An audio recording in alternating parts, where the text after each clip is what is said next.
Hello from the Oil Museum of Canada. My name is Christina and I am the Educational Program Coordinator. Today we're going to be looking at some artifacts from the museum's collection that don't always get out to see the public. And today we're going to look at these candles in candle boxes. They were produced by Imperial Oil Limited here in their Sarnia refinery. Sarnia, not only being the site of one of Imperial Oil's refineries, was also the location for their candle manufacturing site. Oil is one of those primary feedstocks that came out of the oil springs oil fields to feed that refinery.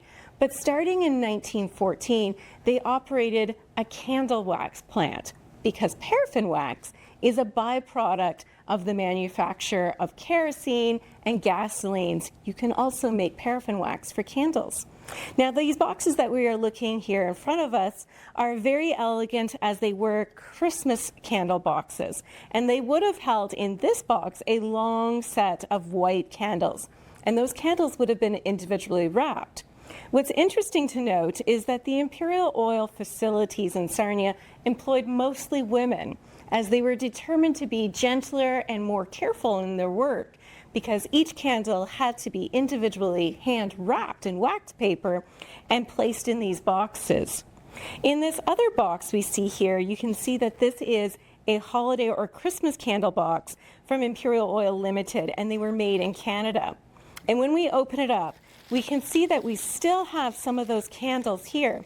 Some of them have been used and saved, and some have been unburned. And they were all these Christmas candles that would have gone in your centerpieces or center arrangements. And they are colored and they are swirled in shape. And they would have been precious items that would have been saved and reused every year. So these items are treasures from 1914 and earlier that we have here in the Oil Museum's collection. And I wanted to bring them out today to show you some of the heritage that was developed in our communities. Now, can you imagine, how would you use candles in your life today? And do you still use Christmas candles?